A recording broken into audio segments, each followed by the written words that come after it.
I want to focus today on the theme of Islam and the West, Islam and America. And I have an interesting guest who makes the case that Islam is incompatible with the U.S. Constitution. I'm not saying it is. I'm not saying it isn't. I'm actually not so sure. And so what I'm going to do in the interview is just try to spring some devil's advocate objections and questions to sort of test this idea of whether or not, let's say, one can be a devout and orthodox Muslim who believes the Quran from beginning to end. Is such a person able to sort of fit in or assimilate or be part of the American experiment? That's what we're going to be talking about. But I want to, before I get there, I want to talk about Kevin McCarthy and his resignation from Congress at the end of this year. Now, why?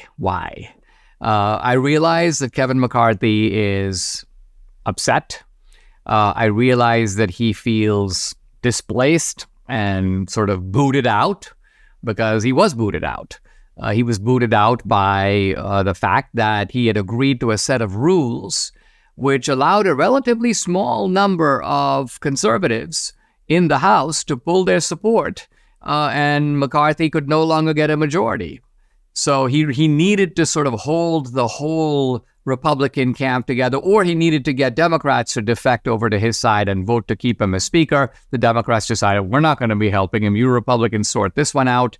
Matt Gaetz and others pulled out the rug, and down went McCarthy. So I don't think McCarthy wants to stay in Congress because he's like, I used to be the Speaker. Now I'm just a run-of-the-mill. But wait a minute. I mean, Nancy Pelosi used to be the Speaker. Now she's a run-of-the-mill. But she's still in Congress. And more importantly, McCarthy should surely recognize that the Republicans have a razor-thin majority. So it would have been pretty easy for McCarthy to say, all right, I'm going to stick it out through the next election. I'm not going to get out midstream, because if you get out midstream, there's going to be a special election in his district. So you have all that, not only the inconvenience of having a special election, but the uncertain outcome of it. And what is McCarthy doing? The last I saw him, he was criticizing the Republican Party.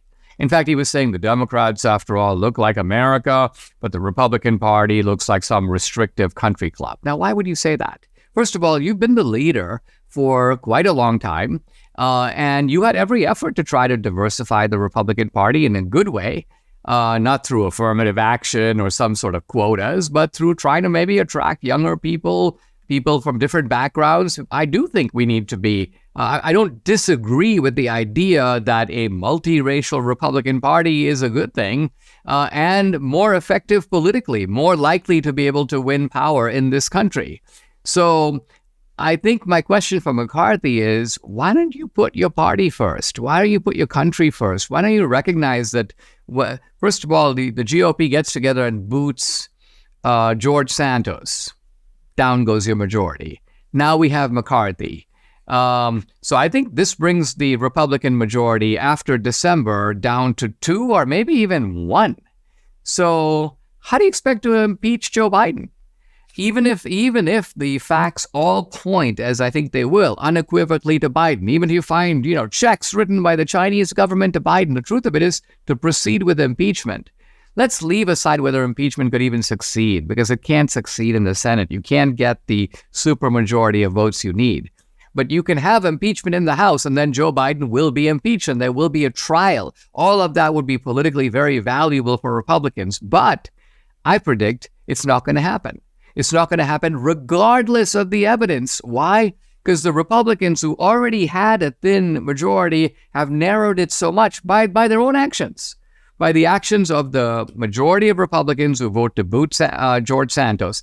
A huge mistake. No reason to boot George Santos at all. Well, George Santos is a liar. Oh, yeah, really? Well, guess how many liars there are in Congress? Menendez is a liar, and he's sitting fat and pretty in the Senate. Democrats aren't stupid. They're not going to kick their own guy out to the curb.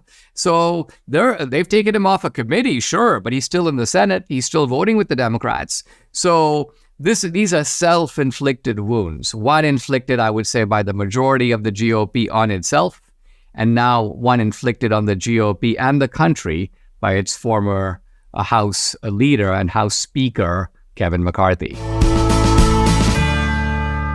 My name is Mark Lichtenfeld, best-selling author of Get Rich with Dividends and chief income strategist at the Oxford Club, one of the world's largest and most prominent financial firms, where over 250,000 readers receive my insights each week. I believe we're entering the greatest oil bull market since the 1970s. That's why I'm so excited to share this special oil and gas investment with you today. I've discovered an unusual way to potentially bank massive income from the oil and gas surge 100% outside the stock market. Oil and gas royalties are a backdoor way to get paid over and over again, and you can get into a top royalty stream for just $25. This is your chance to get the income you need to truly enjoy life, simply because you made the decision to give the Oxford Income Letter a risk-free try today. But this opportunity won't last forever. To learn more about Mark Lichtenfeld's unusual approach to generating monthly income from the oil markets, please visit oilpayday.com. That's oilpayday.com, paid for by the Oxford Club.